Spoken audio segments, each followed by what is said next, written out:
Good morning, everyone. This is Greg Lord. Just want to welcome you all. Thank you for attending this morning's session on overview and demo of our new online notification system called FOResT. Before we dive into that, I just wanted to, for people who aren't familiar with using Teams, I'm just going to share my screen and kind of give you a brief navigation around it.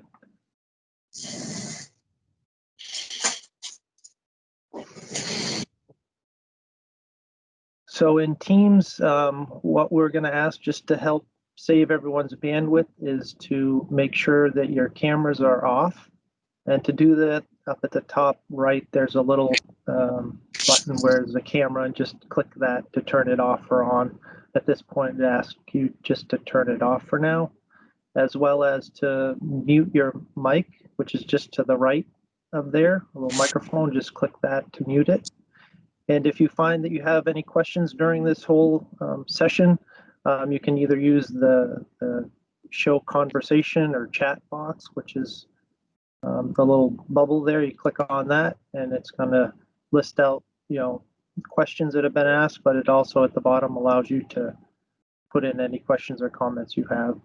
And then if you prefer just rather not typing, there's a raise hand just to the right there, that if you click on that, it'll let us know that you want to come off mute and want to ask a question or make a comment.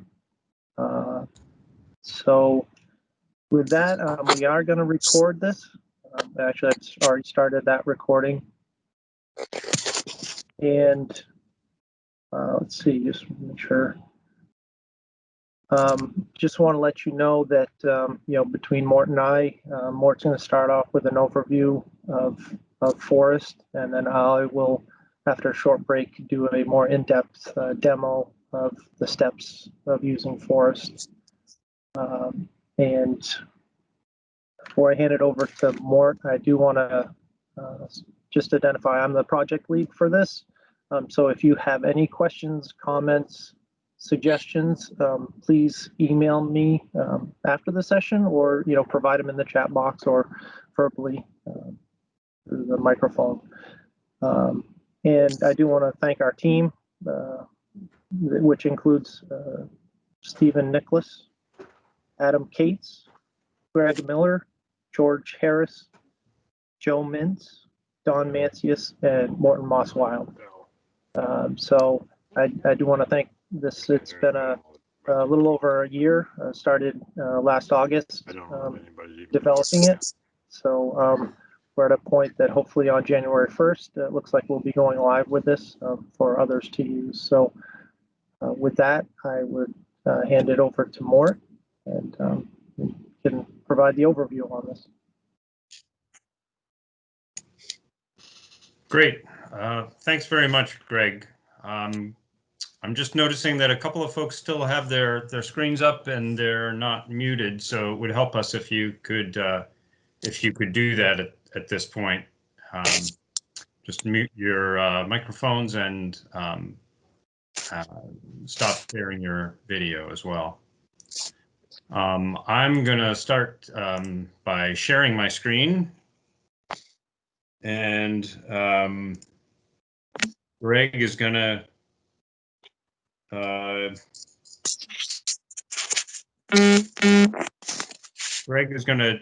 hopefully let me know if this is looking okay. Yep, I can see the first screen there. Okay, very good. So as Greg outlined briefly, we're here to introduce the FOResT online resource tool. And so this is an overview presentation of this new online system that Maine Forest Service is developing. And really what we're hoping to accomplish this morning, I'm going to give an overview of the whole system, beginning with a little bit of background, the rationale and history behind notifications, and an overview of basic functions, walk through the process really quickly and touch on the timeline, We'll take a short break after that, and then Greg will actually do a demo where he'll walk through the process, sort of live as if you were actually entering a notification and carrying out some of those functions. So this is a program that we have presented once before. It'll be repeated several times over the next several months. There will be information and how-to videos on the website. So basically, you can watch this presentation or versions of it as many times as you want to to learn more about this new system.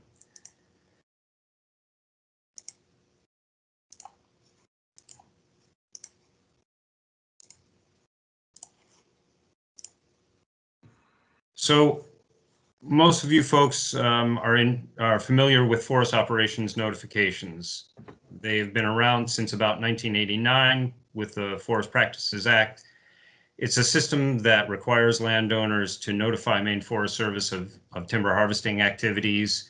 And as you all know, the notifications are paper forms. They are either mailed out on request, or they're available in town offices or at Maine Forest Service offices and so forth. Landowners are required to complete those notifications, collect signatures, submit them to us with a paper map, and put them in the mail to us, or occasionally people bring them in to the Augusta office in person. We go through a data entry process and file all of those paper notifications and the attached maps. We send a letter in response to all folks involved with the notification. It's a paper letter, again, goes into the mail. And any amendments to those notifications are also on a paper form. At the end of each year in which a notification is active, there's also a landowner report form that's required, and that's a paper form and goes through a similar process. So in summary, we have a system which has involved 30 years of paper, and as most folks know, we're moving into a digital age, and that's what we're trying to do with the new system. A couple other aspects of the current notifications. As you know, there's a 6-digit notification number, and it's pre-printed on each of the paper forms. I don't know how many of those paper forms have actually remained in boxes or in somebody's file cabinet or so forth, but obviously we're going through 6-digit notification numbers as with each notification. The notification numbers must also be posted at the principal yard or log landing or entrance to a harvest area so that it can be referenced. And the FON number is also used on trip tickets and mill scale slips to help identify where the wood came from. And if you want to see a complete version of the notification rules, it's Chapter 26. It's on our website on our rules and regulations page, which is contains all of our rules and regulations. So FOResT, as you have heard, is an online system to basically put the notification system into an online digital version. And we anticipate that it'll replace the current system beginning in January, so just a few weeks away. We've been developing this system together with a contractor consultant for a little over a year now. We've had input from a number of people, as Greg mentioned, both within Maine Forest Service and also a fair number of people from across the forest industry that have given us feedback on this. The system is nearing completion, but we're not quite in production mode yet. So the system that we're demoing today will probably have some small tweaks in the next couple of weeks. Some you may notice, some you may not notice. This is our second run through of the presentation and the demo. We've had a number of questions already. We're expecting lots of questions. there are probably questions that we won't have an answer for yet. So we are very open to having you folks ask questions and give us additional feedback on this as we work with ramping this system up.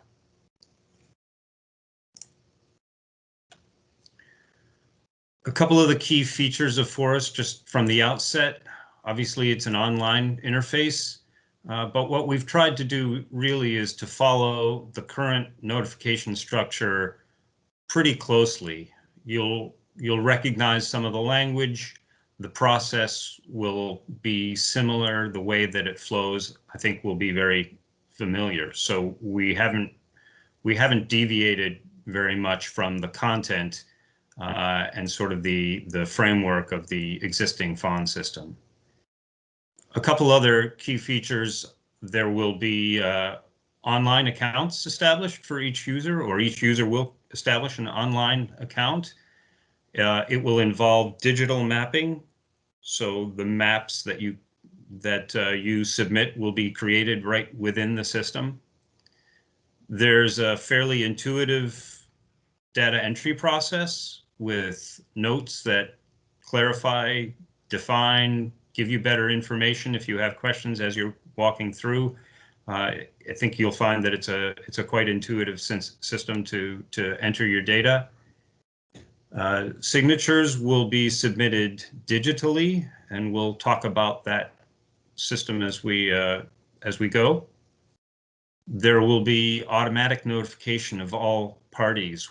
Once the notification is through the system, has been completed and accepted, everyone involved with that notification will get an automatic electronic notice. And similarly, the end of the year landowner reports, although that's not entirely in place yet, we anticipate that those will become part of this system that we'll develop in the next few months. So again, you'll recognize most of these key features as we walk through them.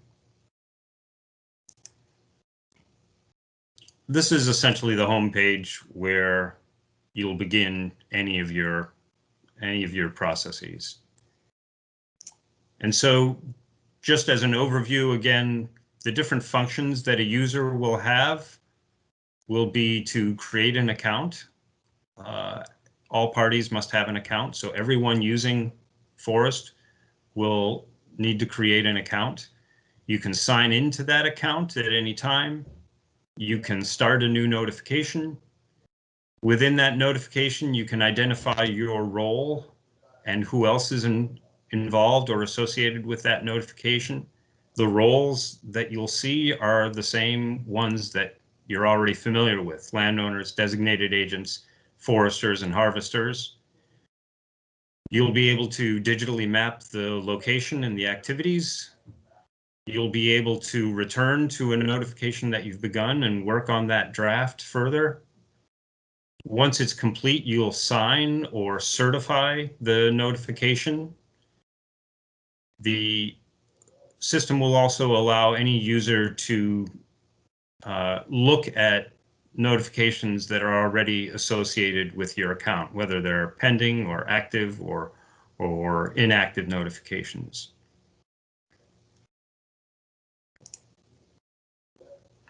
Creating an account in FOResT, or creating a FOResT ID, is pretty straightforward. It's similar to any other online account that you may be familiar with, and most of us have a number of those, unfortunately. The only difference here is that you don't have to submit a credit card number. Your user account or your FOResT ID number is used whether you're the landowner or the designated agent or harvester or forester, and it's the same account number even if you have more than one role in a given harvest. So if you're, for example, the designated agent and the forester. So another way that you might think about the FOResT ID number is it's just a number that will carry through as you use this system, however long you intend to use the system.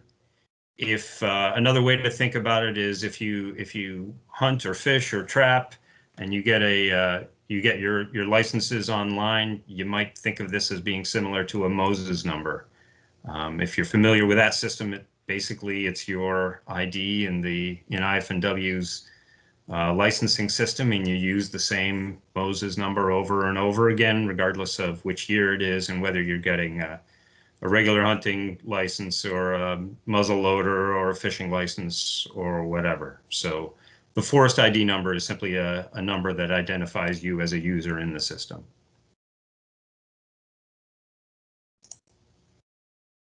Once you've created an account, there's a pretty easy sign-in process. Click sign in, enter your email address and the password you've created, and it takes you right to your account's dashboard.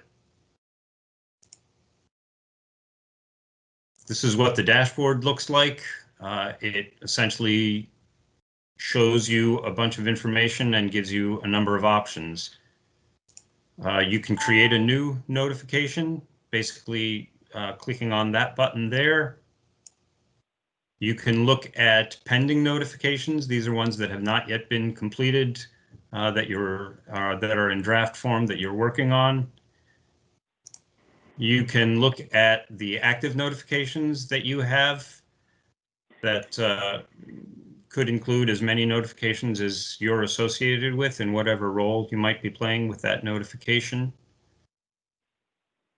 And one thing I just want to point out in the upper right-hand corner is that whenever you're using the system, your FOResT ID number is right up there, just to make it clear that you are logged in as that particular FOResT ID. Another thing that I want you to notice just is under pending notifications, that pending notification does not have a FON number. Under active notifications, that notification does have a FON number. It's right here. And you'll notice that it's now a 7-digit number rather than a 6-digit number.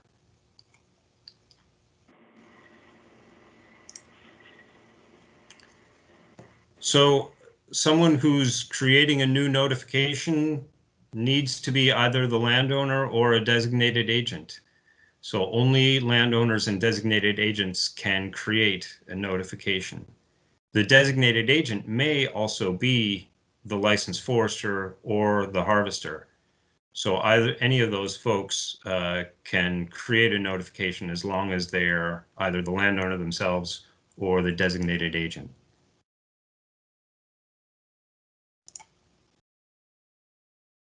Creating a new notification is also pretty straightforward. You click on the Create Notification button. It will show you this next page, or the header of the page, which I'm showing you here, where you start with an overview, enter some information there, move to the mapping step, go into entering some activity details, identifying who else is involved with that same notification, and reviewing a summary of all that information. Notice on the left-hand side here, you can always save a draft at any point in the process.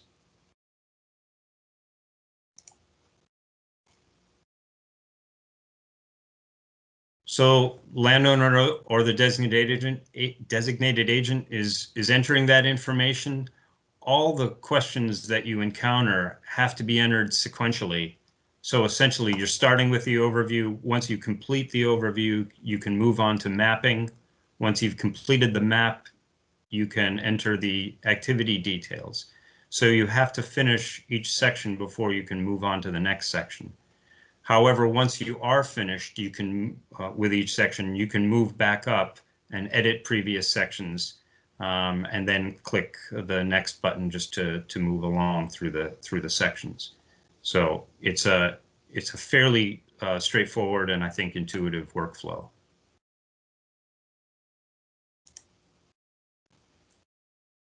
The overview page looks a little bit like this. It identifies, or you identify, your role in creating this notification. For starters, you have to be, again, either the landowner or the designated agent. which is shown here. And for this particular notification, I've identified that I am the designated agent.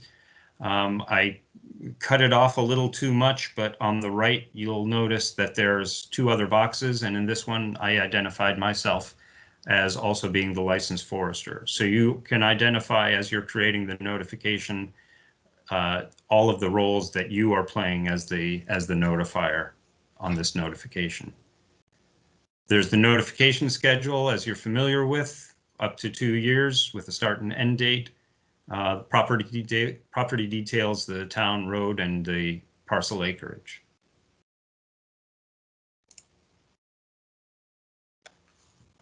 The mapping system automatically goes to or centers the map on the town or township that you selected in property details. So you don't have to search the whole state. You'll end up right with an overview of that town. There are a couple of different base map options. You can look at the aerial image or the topographic. What I'm showing here is topographic. You can zoom in and out, and it will also show you the statewide standard zones or the LUPSI subdistricts if you're in an unorganized town.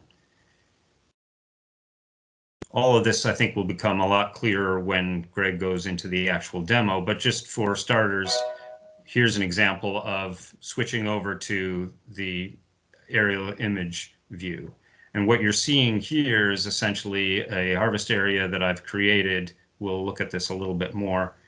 But the town that this harvest is in, you can see there are no water features shown here, even though there are clearly water bodies. That's because this is not a statewide standards town. So this is a town that's retained its own shoreline zoning rules. And so we don't have the local shoreline zoning rules. We only have those towns where they've adopted statewide standards. So in this instance, for this town, you still have to go to the town office, talk to the CEO, look at the town shoreline zoning map, et cetera, et cetera. Interestingly, on this map, there's a town boundary here on this side, and the next town over is a statewide standards town. And it shows here along the edge in this other town, it shows a 75-foot statewide standards buffer on a larger stream. So that's the difference between the non-statewide standards towns and the statewide standards towns.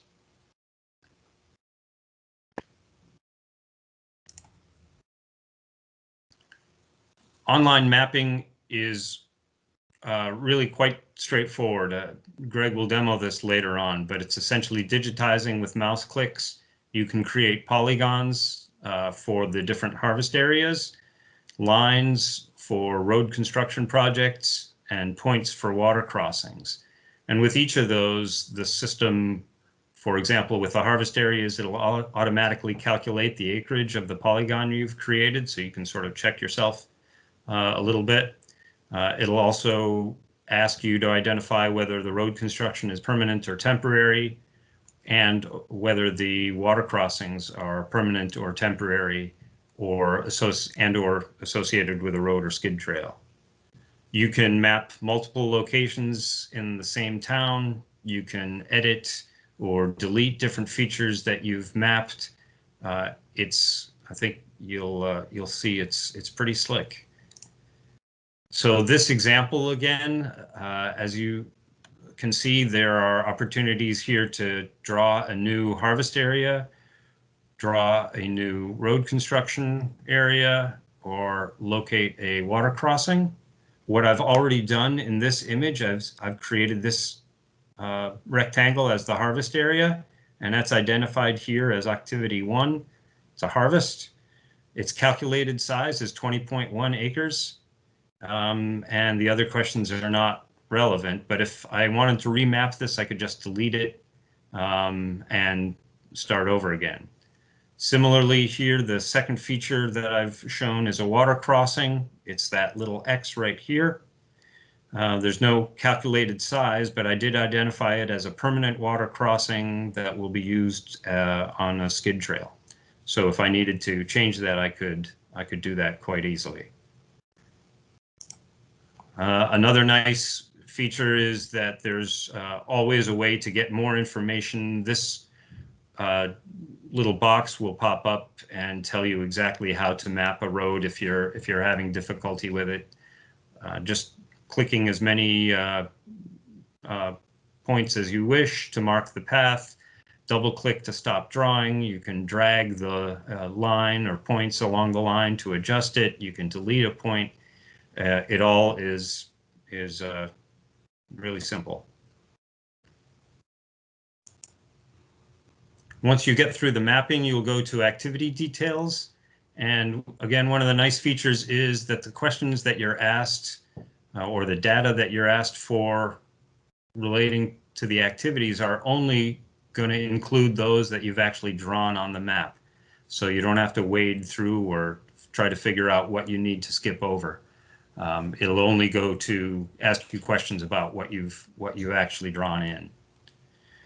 There are a couple of built-in checks, and one of them is that the harvest size that you draw has to be less than the parcel size on the overview page. So that's just a little internal check that tells you, hey, you know, this is a 100-acre parcel, but you've drawn a harvest area that's 300 acres. Can't do that. So it'll help you gauge your mapping as you get used to that.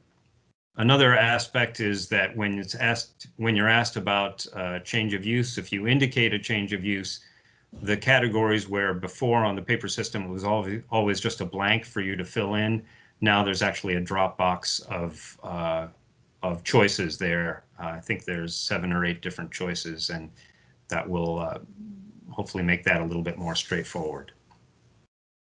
The road construction questions, as I mentioned, only show up if you've actually mapped new roads, and the water crossings the same, only show up if you mapped a water crossing.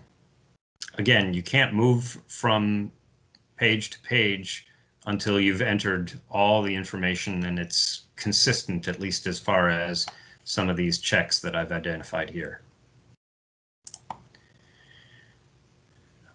Again, I'll emphasize that a lot of the questions that we're asking, the data entry process is drawn almost verbatim from the current FON system. So how many acres do you anticipate harvesting? Is the land that you intend to harvest taxed under Maine tree growth tax law? Yes or no, et cetera, et cetera. All of those questions are, again, almost verbatim from the paper FON form.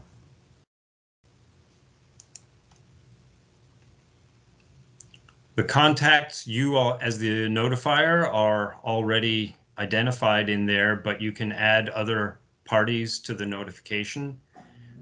In order to add someone to the notification, you need to have their last name and their FOResT ID number.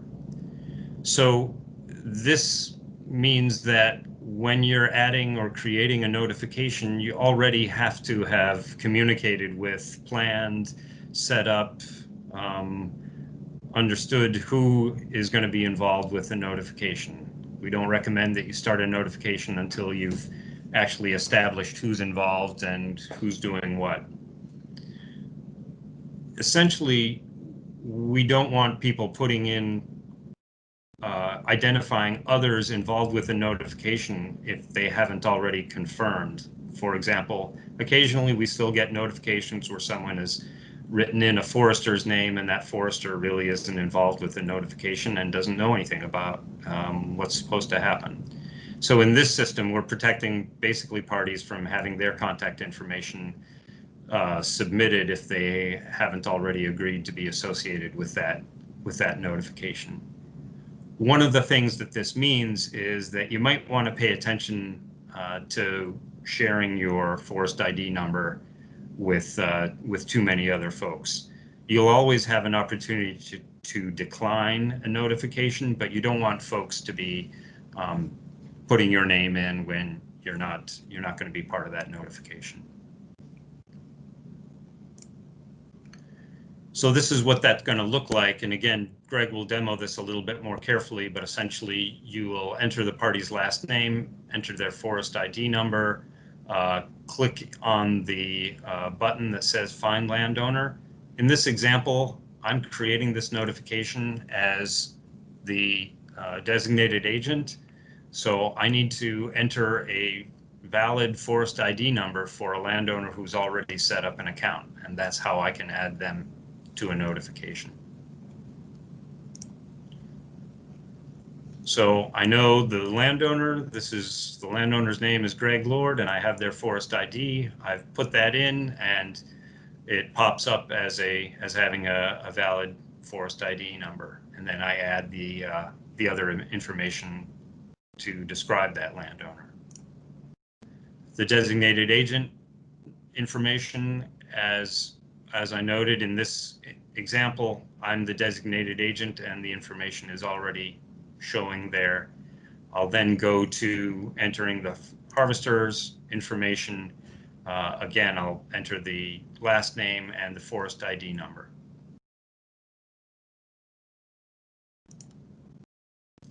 The last part of the process is essentially to review the notification and all the summary information, everything that you've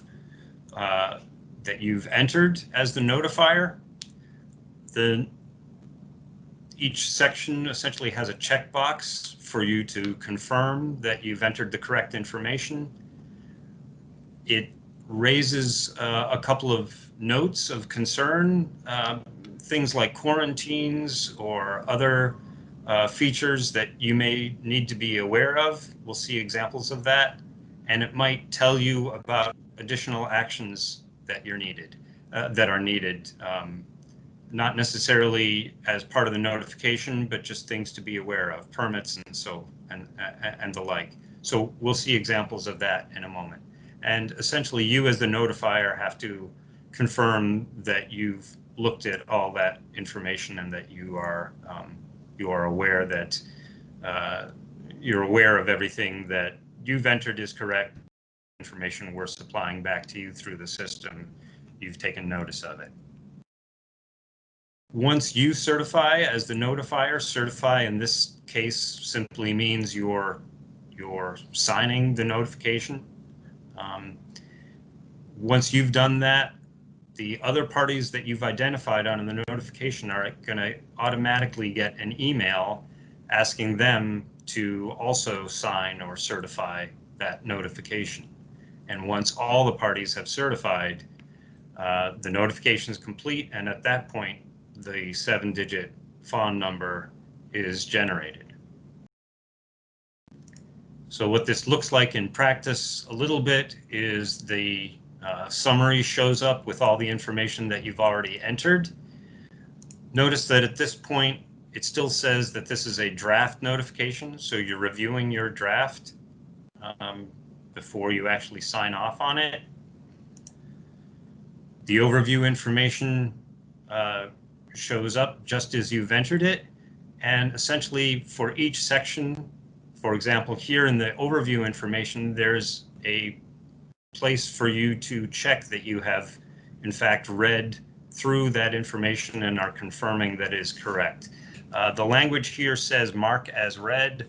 I think that verbiage might change a little bit to be a little more obvious, but essentially each of these boxes needs to be checked as you move through the system. These are some of the reminders that you might see. One is always that if you're working in an organized town, you might want to check about any local ordinances that would affect your activity. In this case, there are no reminders associated with the harvest area itself. There are no reminders associated with the road construction.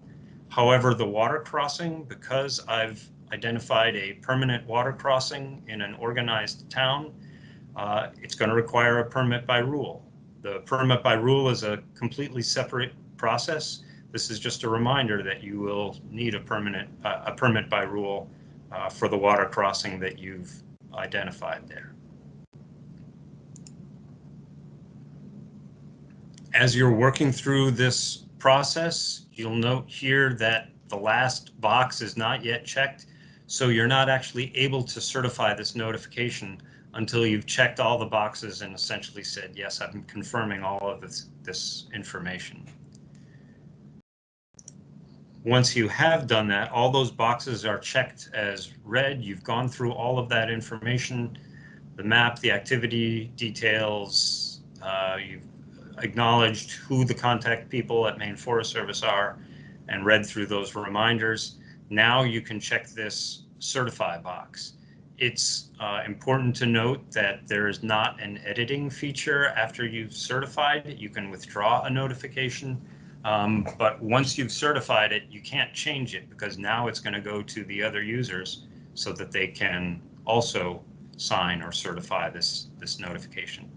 So once you've checked that box, you'll get this, which is sort of the final the final checkbox, which is saying, okay, as the designated agent and licensed forester, you're certifying that the information is correct. The boxes may differ depending on your roles, but essentially it's saying, okay, this is your final sign off, and you're confirming that you know what's going on with this. Once you've checked those boxes, this acknowledge and certify box will go live. You check that box and you will get this, which says that you've certified the notification. Automatic emails have been sent to the other contacts, and you can certainly review the information, but it's no longer editable. Once you go back to your dashboard, you'll essentially get this FON summary, which says that this is pending certification. I, in this instance, have certified it. You can still withdraw the FON, but essentially this tells you that you are through your part of the process and waiting for the others to do their part. Again, pending certification means that you are waiting for others to sign or certify this notification. That process itself, if you weren't the creator of the notification, if you weren't the person who filled out the form, you will get an email link, essentially an email containing a link to go to the FON and essentially click a button to sign that notification. I think Greg will have an example of that. And as I mentioned, once everyone's signed, the system will automatically send out the completed information along with that 7-digit notification number, and you can even print one of the posting sheets that has that number on it direct from FOResT, from the system itself. That email will look something like this. Again, I think that this is going to be edited slightly just to make it a little bit clearer, but essentially tells me, as the recipient of this email, that a notification has been submitted. This is for a different example now, but Fred Lord created a notification, and I've been identified as the landowner on that notification. So I have to certify, and the way that I do it is simply going to this live link and clicking a box that says, yes, I have looked at this and I'm certifying, I'm signing off on this notification. Again, I think that's the process sort of in a nutshell. We're definitely going on the idea that repetition is helpful. So a lot of this you will see, what I've presented here kind of in concept, you'll see again in Greg's demo coming up in a few minutes. Again, just the timeline, we're anticipating that the system will go live on January 1st and be available. Any notifications that have been submitted on paper that are current and complete will remain valid through the original harvest period. So the 2-year window from the time they were submitted, or whatever the time frame of that notification was, those paper notifications that are in the system will remain valid. We're anticipating that we'll continue to accept paper notifications until the end of March in order for people to get into this transition to the electronic system. And any new paper-based notification will continue to be valid for up to 2 years.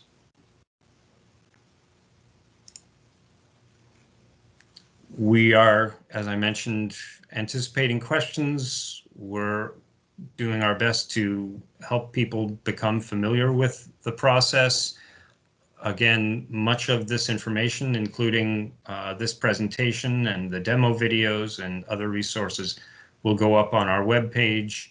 And we're also developing a frequently asked questions page. So if you have questions, even if you think they've already been asked or perhaps they've already been asked, go ahead and let us know, so we'll know where those questions are coming from, what those questions are, and try to address them as best we can. So I'm at the end of my part here, so I'm going to turn this back over to Greg at this stage. Thank you, Mort. Does anyone have any questions? Comments? Thoughts? Again, I have a question. Yeah. Can you hear me? Yes. Yeah, this is Barry Bruce Law.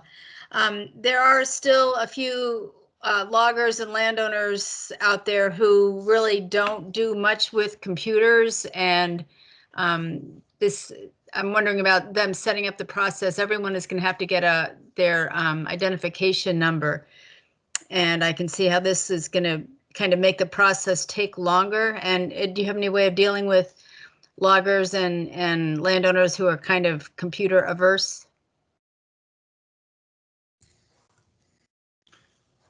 So I guess the most straightforward answer, Barry, is that this question is kind of toward the top of the list of the frequently asked questions. And the other part of the answer is that currently there isn't a workaround in the system. People have suggested different workarounds for people who don't have their own computers. I mean, public libraries and so forth, you know, different ways of getting online and things like that. So there's not a solution in the system currently. It's a topic of discussion internally, and we're going to see if we can find a way to address it. But at this point, we do not have a way to address that specifically. So it's a good question. It's pretty much at the top of our list of how we're going to respond to that situation. Okay, well, thank you, Mort. I do have a couple more questions. Do you want Yeah, I just wanted to add my 2 cents to that, to what Mort was saying. The application, the plan at some point, probably in the next year, is for it to be completely mobile friendly. So you could do the whole process on a phone. As of right now, with testing, you can actually create an account and do your certifying if you're another party on the FON. You can actually do those 2 steps on a mobile device just fine. The rest of it hasn't been fleshed out yet, but those 2, you know, it's a partial solution at this point, but we're working towards it. Okay. The other questions I had, do we have to, if we're an agent for a designated agent, do we have to give any proof for that? And kind of a related question, is there any way that we could set up a FOResT ID for a landowner, or they really have to do it themselves?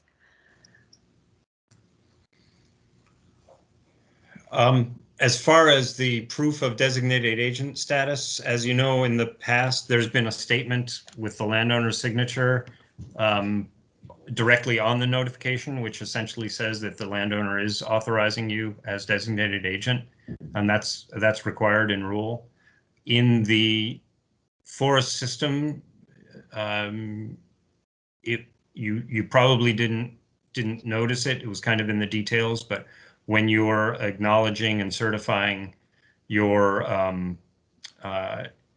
participation, there is a similar statement that says, you know, you are the designated agent, you're taking responsibility, and I believe the landowner will have a similar box to check.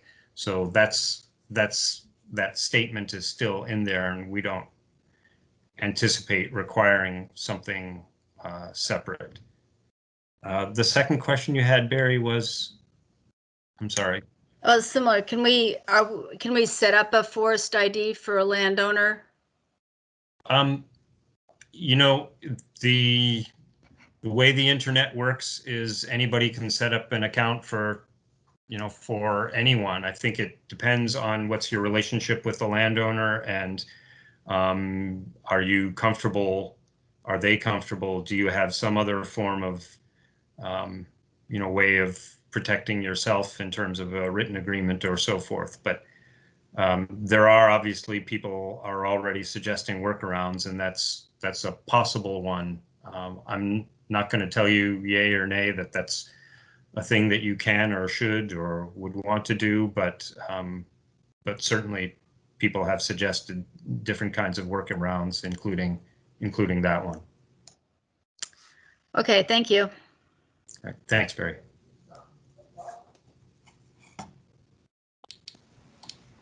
Mort, this is Paul Larrabee. I just have a quick question. Yep. Yep. Mort, on the signatures, just to clarify my understanding of the signatures, the designated agent can sign for the landowner. Under the law, the designated agent has to be a licensed forester who has a fiduciary responsibility to the landowner to sign, and then the landowner's signature is not required. Is that the same with this situation? Well, you're correct. Obviously, the system does not allow a designated agent to automatically sign for a landowner. So a designated agent in this case would still have to include the landowner's contact information. The landowner would have the account and then be signing or certifying the completed notification. So no, a designated agent can't just sign for the landowner in this case. As you point out, there is a provision in the law that says that a licensed forester can, in some instances, sign for the landowner. That part of the system is not fleshed out. So how we're going to accommodate that is part of that whole discussion about signatures that I mentioned earlier. So I hope I answered your question. Essentially, the first part is no, a designated agent can't sign for the landowner, and you're correct about the licensed forester's signature signing for the landowner, but that is not yet incorporated into the system. Thank you, Mort. Do you think that will be, or do you think there'll be a law change? I'm not aware of any law change anticipated. And I think that, well, I can just say there's a fair amount of work to do, a fair amount of discussion on that aspect of how the system is working. So I don't know if that helps much. It's just that's part of the work and the work in progress aspect of it. Happy holidays. Thanks, Mort. Thanks. Same to you, Paul. I had a couple of questions in the chat, and one of them just is again, when does the system go live? When can we register to get our numbers? Greg, I think the answer to that is the system is anticipated to go live on January 1st. So that will be when you can create your accounts and start entering notifications. Yeah, that's correct. Greg, here's a question for you that I think might be helpful. Can the parcels layer be added for reference?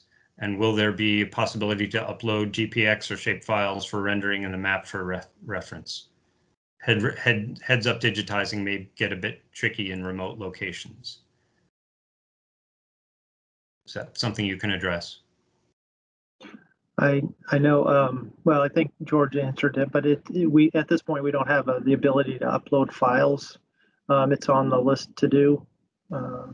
but it's going to be a little bit out. But the plan would be to have an ability to, add files, or, it's understood that there's businesses out there that have their own GIS capabilities, and we recognize that, and at some point in the future, make it easier for those to, add their mapping to FOResT without remapping within it. But right now, it's not there yet.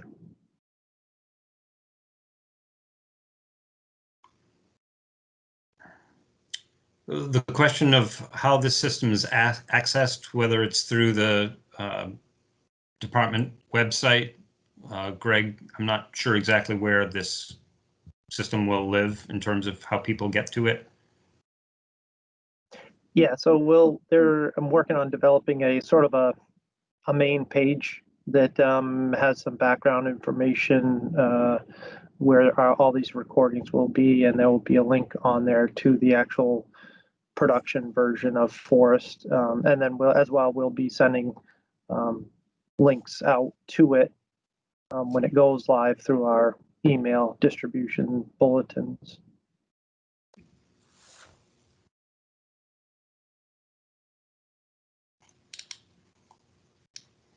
Great.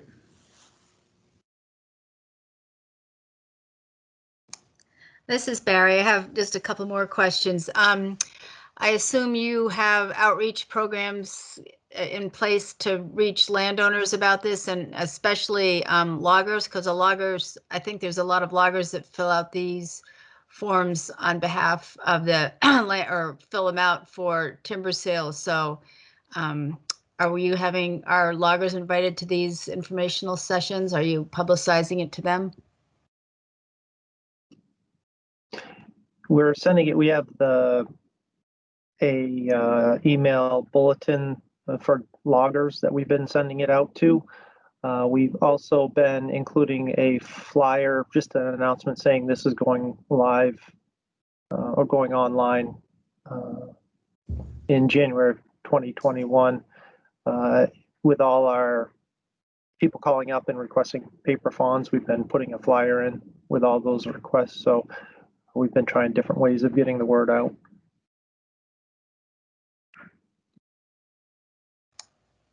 Do you have many loggers signed up for these informational sessions?